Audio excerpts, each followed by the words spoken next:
మరి ఇంకెందుకు ఆలస్యం, గెటప్ సీను గారి మాటలు వినేద్దాము. అందరికీ నమస్కారం అండి.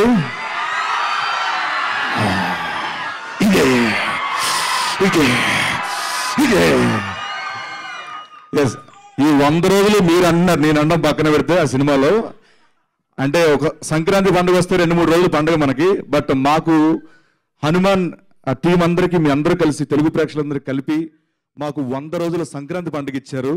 సో అందరికీ మా టీం తరపున శిరస్సు వంచి నమస్కరించి థ్యాంక్స్ చెప్తున్నాం మీ అందరికీ. Thank you so much.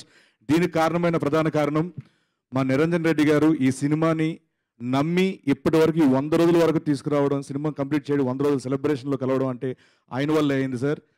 And అలాగే దీని కర్త కర్మ క్రియ డే 1 నుంచి అంటే జాంబీ రెడ్డి నుంచి చూస్తున్నాను నేను, ఆయన ఎంత డెడికేటెడ్ సినిమా మీద. సో ప్రతి క్రాఫ్ట్ ఒక్కొక్కటి ఎంత అలా సైంటిస్ట్ అనమాట ఆయన బేసికలీ. సో సైంటిస్ట్గా పుట్టాల్సింది ఉండాల్సింది, ఆయన సినిమా డైరెక్టర్ అయిపోయారు ఆయన. ప్రశాంత్ వర్మ గారు sir, thank you so much. నన్ను జాంబీ రెడ్డి నుంచి హనుమాన్ వరకు నడిపించి అంటే టీవీకి ఎక్కువ అయిపోతున్నానేమో, సినిమాలు తక్కువ చేస్తున్నానంటే క్రమంలో నాకు సినిమాల ద్వారా ఒక మంచి లెంతీ క్యారెక్టర్లు ఇచ్చి మిమ్మల్ని అందరినీ అలరించేలా చేసిన ఆ క్యారెక్టర్కి ఇచ్చినందుకు ప్రశాంత్ వర్మ గారికి మనస్ఫూర్తిగా ఎప్పటికీ గుర్తుపెట్టుకుంటాను సార్ నేను.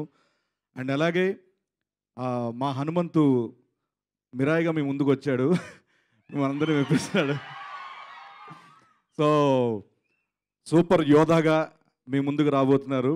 సో హనుమంతుతో అంటే హనుమాన్లో హనుమంతుగా ఎంత అయితే మెప్పించారో మిరాయి ద్వారా కూడా అంతే మెప్పిస్తారని, అండ్ మీ ఆశీస్సులు ఎప్పుడు ఆయన మీద ఉండాలని, అండ్ ఆయనతో పని చేయడం నాకు ఎప్పుడు ఒక ఏదో పిక్నిక్ వెళ్ళినట్టు. ఇప్పుడు చూసారు కదా, ఎరే నన్న చిట్టి ఎలా ఉన్నారు ఏంట్రా, కొంచెం బొగ్గులు వచ్చేయంట్రా అని కేర్ తీసుకున్నారు ఆయన. సో ఆ సినిమా కూడా హనుమాన్ అంత సక్సెస్ అవ్వాలని మనస్ఫూర్తిగా కోరుకుంటూ ఈ సినిమాలో పనిచేసే సాంకేతిక వర్గం పేరున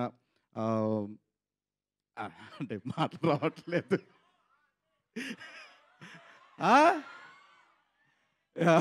ప్రతి ఒక్కరికి పేరున మా నమస్కారాలు తెలుసుకుంటూ, అండ్ నాకు అవకాశం ఇచ్చిన ప్రతి ఒక్కరికి thank you so much.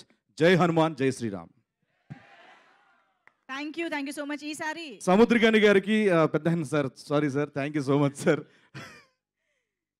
Thank you so much అండి. ఈసారి కాశీగా వచ్చారు, నెక్స్ట్ టైం రాజు యాదవ్గా కనిపిస్తారేమో.